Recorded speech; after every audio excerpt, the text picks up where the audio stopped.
pabiyahe-biyahe ni PBBM, ipinagtanggol ni Erwin Tulfo. Okay, pakinggan natin si Erwin Tulfo at magre-react rin tayo dito. Okay? Okay, disclaimer lang. Hindi tayo galit dito sa mga government officials personally.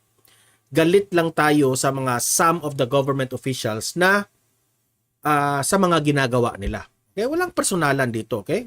Galit lang tayo sa mga ginagawa nila. Okay, play. Erwin Tulfo, pasok. Hingi lang po ng reaction sana doon sa sinabi ni dating Pangulong Duterte na parang sabi niya naglalakwatsa lang daw si Presidente abroad.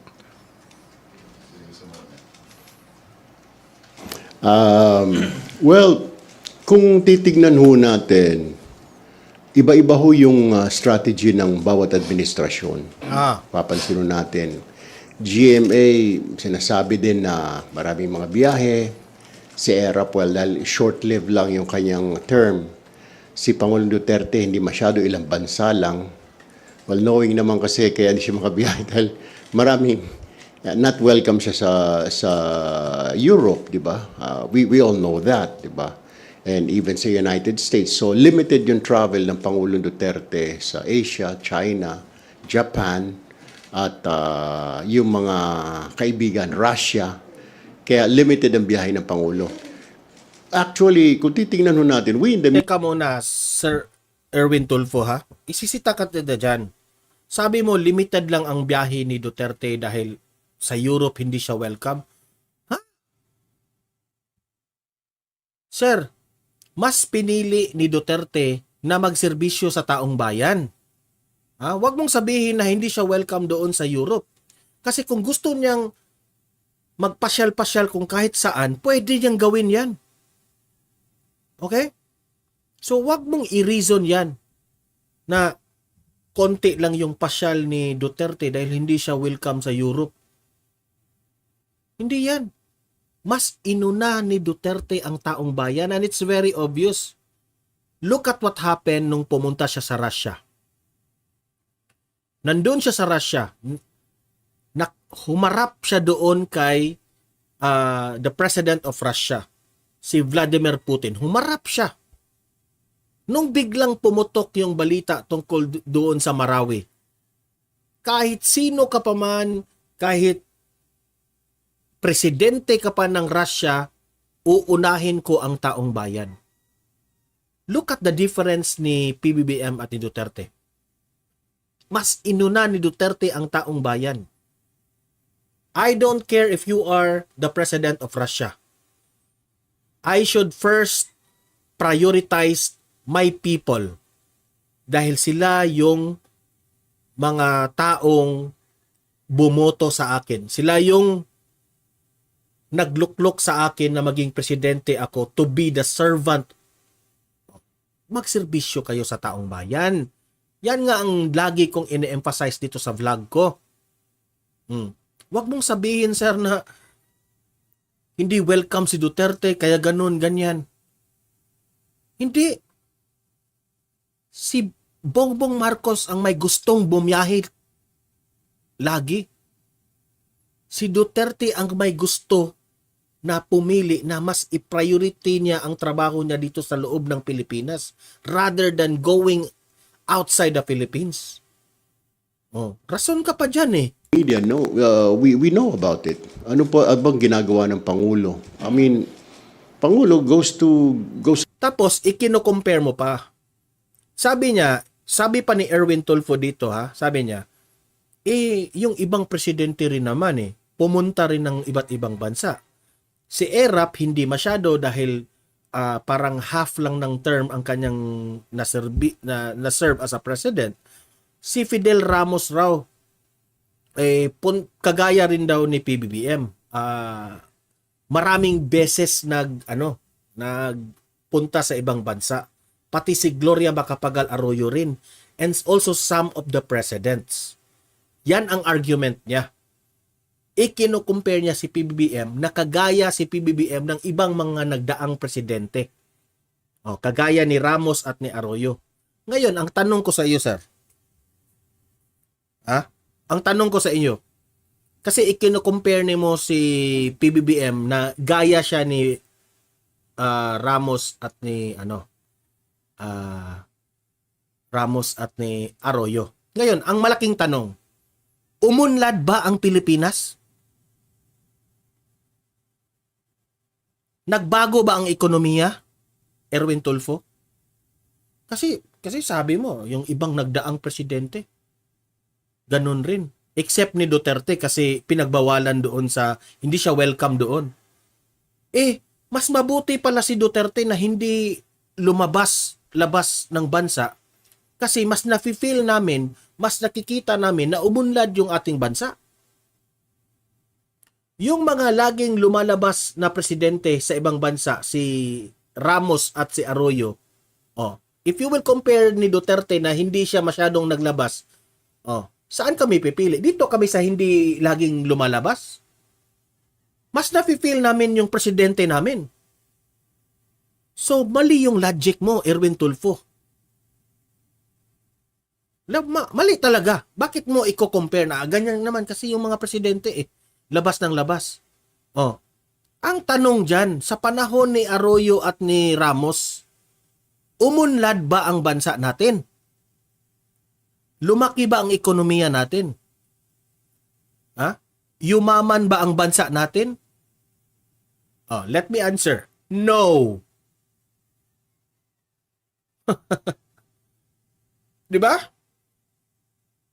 So wag mong i-compare ng ganyan. Sa mga ginagawa, alam ko. Depende yan sa diskarte. Kung ikaw talaga, maganda yung lugar mo for the investors, mag-i-invest yan. Paano?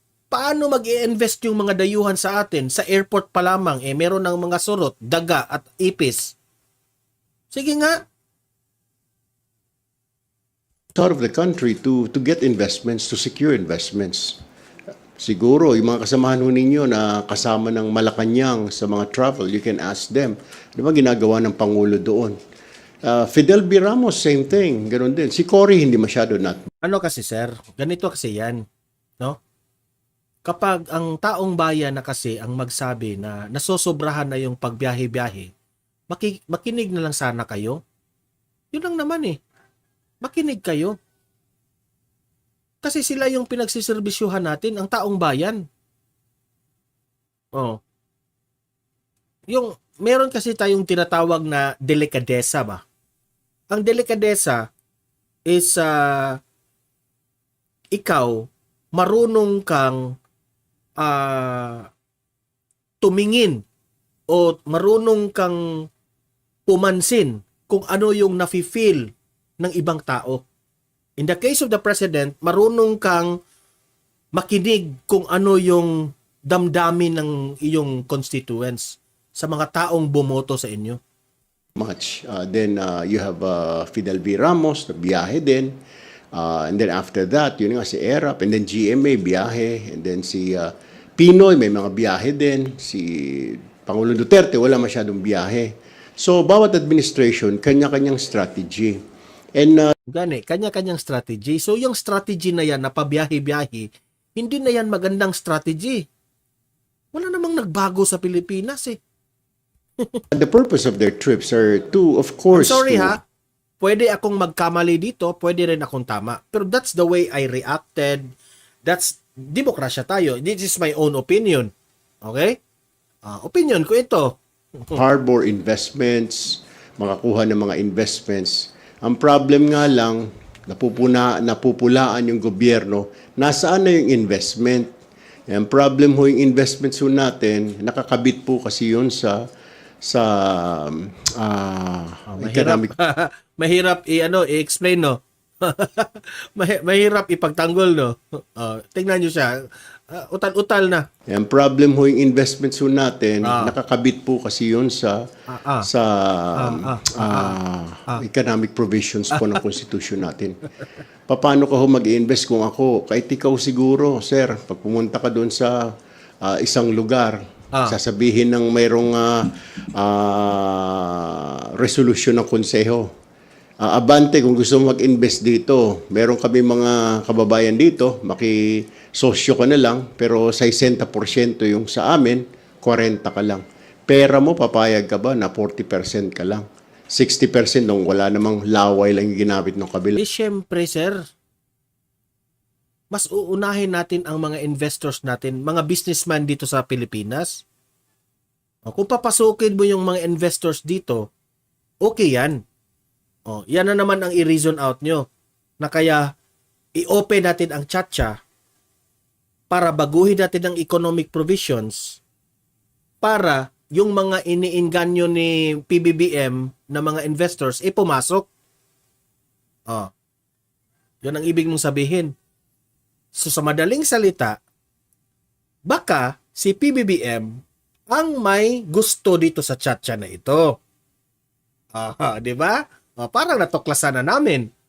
Kasi sabi mo, dapat baguhin natin ang economic provisions para itong mga investors na ito ipumasok dito sa atin. Dahil yan na naman ang reasoning ninyo eh. Laging lumalabas si PBBM. Nasaan na yung mga investors?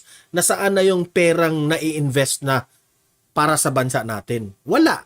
Yung rason nyo, sino ba namang investors na pupunta dito sa Pilipinas kasi yung economic provisions hindi pa nababago? So connected pala. Connected pala. Si PBBM pala ang may gusto dito. Na baguhin itong economic provisions. Nasaan na yung sinabi ni PBBM na hindi pa ito napapanahon itong Chatcha na ito? Nasaan na yun? Ang galing nyong mag-reason kasi eh. Huwag nyong iluklok sa bulsa ang taong bayan. So basically, why would they invest in our country kung hindi naman 100% na ownership sila? So that is the reason why meron tayong tinatawag na economic reforms na I believe dinidinig din sa Senado or what's going on in there. So going back to your question na bakit maraming biyahe, kanya-kanya hong diskarte, hindi na naman ho si Pangulong But it's very shallow. Yung reasoning mo, kanya-kanyang strategy, kanya-kanyang. Hindi kami tatanggap niyang na reasoning, Sir Tolpo. Hindi kami tatanggap yan. Bago namin tatanggapin yung reasoning mo na kanya-kanyang strategy dyan, okay yan pag may magandang resulta. Since sa kanyang pagluklok bilang presidente, hanggang ngayon, mag-almost how many years na? 3 years? Almost 3 years na siyang presidente. Walang masyadong investments ang nangyari. Hindi effective yung strategy niya kung yun ang reasoning mo. Paano yan ngayon? Diba? So wala. Yung mga reasoning nyo na kanya-kanyang strategy, kanya-kanyang style yan ng presidente, ganun, ganyan, it's very unacceptable sa taong bayan. I'm sorry to tell you that, sir.